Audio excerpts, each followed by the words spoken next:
क्योंकि मेरे से पूछा जाता है कि बाबा जी आप हमारे घर आओगे तो क्या क्या हम प्रिकॉशंस रखें आपके खाने पीने के लिए, क्या प्रिकॉशंस रखें।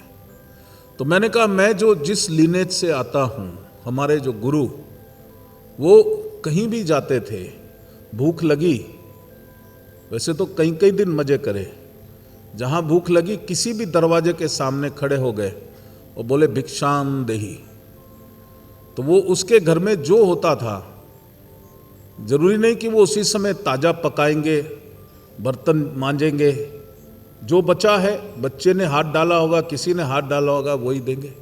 बोलो हाँ कि नहीं। तो साधु की पवित्रता जो है, साधु की पवित्रता ये बाहर के आडंबर में नहीं है, साधु की पवित्रता उसकी आत्मा में है। समझ आई कि नहीं। किस भाव से तुम भोजन परोसते हो उसी को पवित्र माना जाएगा। और 100 बर्तन मांज के तुमने अगर कुछ परोसा और भावना अशुद्ध है तो वो नहीं माना जाएगा। आर यू विद मी।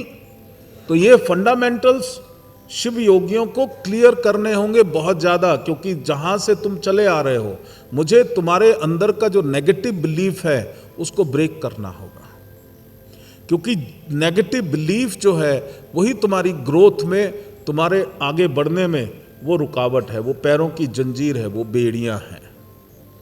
वो ना तो तुम्हें संसार में बढ़ने देता है, ना आध्यात्म में बढ़ने देता है। So you have to grow. तो इसलिए सबसे पहली चीज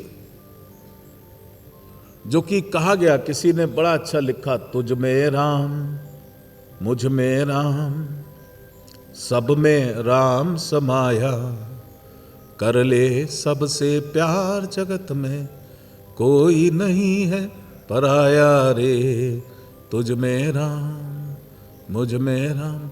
तो जो गंदा सा दिखने वाला है, जो बिल्कुल बाहर से गंदा मैला कुचैला दिख रहा है, जिसको छूने में तुम्हें बदबू आ रही है, लेकिन याद रखो क्वांटम फिजिक्स का जो प्रिंसिपल है, उसके सेल्स डिसइंटीग्रेट हो रहे हैं और उसके डिसइंटीग्रेट होके वो एटम्स बन रहे हैं। तुम्हारे सेल्स डिसइंटीग्रेट हो रहे हैं, तुम्हारे सेल्स एटम्स बन रहे हैं।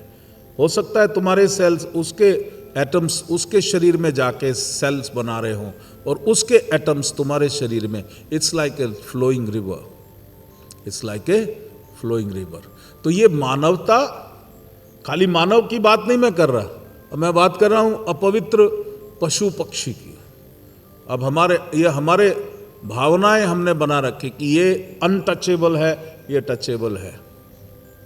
उसका भी जो साइंस का जो फार्मूला है, सेल्स डिसइंटीग्रेट होते हैं, डिसइंटीग्रेट होके वो किस में कन्वर्ट होंगे बताओ, एटम्स में।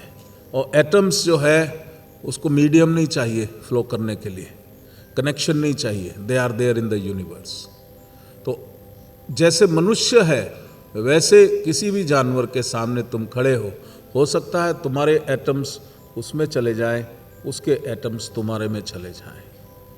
वो जो सेलुलर बिहेवियर है, अब जो सेलुलर बिहेवियर है कि तुम्हारे सेल्स मनुष्य के रूप में परिवर्तित हों, वो डिपेंड करता है तुम्हारी कॉन्शियसनेस। वो जो तुम्हारा आकार है, that depends upon the consciousness which you have created. उस कॉन्शियसनेस में वो जो भी कोई एटम्स आएगा फ्लो करता हुआ, वो उसी एटॉमिक कॉन्फ़िगरेशन को चेंज हो जाएगा। इसलिए जो भी शिव योगी आप देखोगे वो किसी भी जानवर के साथ, किसी भी मनुष्य के साथ कोई भेदभाव नहीं रखता।